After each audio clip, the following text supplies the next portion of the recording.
Shalom para pendengar semua yang diberkati, dikasihi oleh Tuhan kita Yesus Kristus. Kita sangat bersyukur kepada Tuhan karena kasih setia anugerahnya tidak pernah berkesudahan, diberikannya cuma-cuma bagi Anda, saya, dan semua orang yang percaya kepadanya.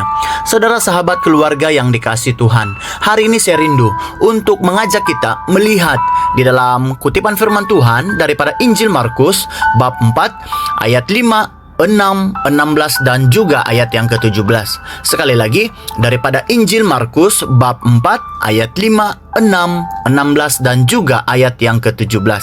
Demikian firman Tuhan. Ayat yang kelima, ada pula yang jatuh di tempat berbatu, yang kurang tanahnya.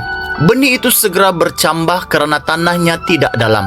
Ayat ke-6, tetapi ketika matahari naik, tunas-tunas itu layu lalu kering karena tidak berakar.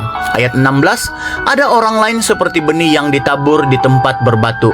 Mereka mendengar firman itu dan terus menerimanya dengan sukacita. Ayat ke-16, 17, tetapi mereka tidak berakar, maka hanya tahan seketika. Sebaik-baik mereka menanggung kesusahan atau penganiayaan karena firman itu, iman mereka pun segera luntur. Saudara, sahabat, dan keluarga yang dikasihi Tuhan, melalui pembacaan ayat itu tadi, saya mengajak kita untuk merenung satu tema, yaitu benih di tanah yang berbatu. Sekali lagi, benih di tanah yang berbatu. Saudara, sahabat, dan keluarga, benih yang jatuh di tanah berbatu adalah menggambarkan orang-orang yang mendengar firman Tuhan dan terus menerimanya dengan penuh sukacita. Namun, penerimaan mereka itu dangkal. Mereka bersemangat pada awalnya, saudara, tetapi karena firman itu tidak berakar kuat dalam hidup mereka, maka iman mereka tidak mampu bertahan ketika berhadapan dengan tantangan ujian ataupun penganiayaan itu datang.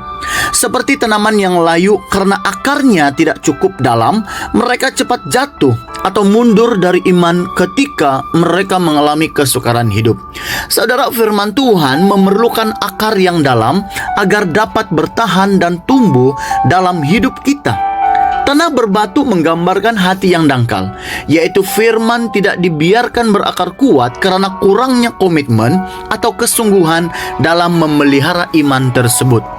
Di saat hidup terasa sukar, orang-orang seperti ini mudah menyerah karena mereka tidak membangun dasar rohani atau iman yang kuat dalam Yesus Kristus. Nah, untuk itu saudara, marilah kita meminta bersama-sama kepada Tuhan agar Dia menolong kita untuk tidak hanya menerima firman dengan penuh sukacita, tetapi juga membiarkan firman itu berakar teguh sehingga iman kita dapat bertahan menghadapi apapun jua rintangan yang menghadang di hadapan kita. Demikianlah pelajaran firman Tuhan hari ini. Tuhan Yesus memberkati.